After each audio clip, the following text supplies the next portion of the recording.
Zlatanni kimdir Messi va Ronaldo asrida tug'ilib qolgani uchun ham omadsiz deydi. Bo'lmagan gap. U yashil maydonda Buffon darvozasiga gol urib yurgan paytlari Leo kichkina bola bo'lgan. Krish esa shunaqa gollar urishni orzu qilgan. Zlatanni istalgan davrga otib yuboring, o'shundayligicha qolaveradi.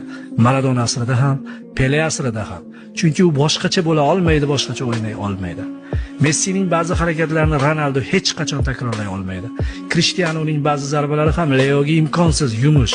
Lekin Zlatan shu ikkala bolaning har bir harakatini amalga oshira olgan ekan, hech sezganmisiz? Hech qachon bajara olmaydigan akrobatik zarbalarni o'ynab kulib amalga oshirib yuradi. Zlatanning yoshini bilasiz, 1981-yilda tug'ilgan, hisoblab olavering.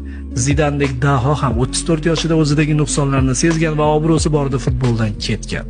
Ibrohimovich darvozabonlargagina xos bo'lgan yoshda juda kuchli futbol ko'rsata oldi.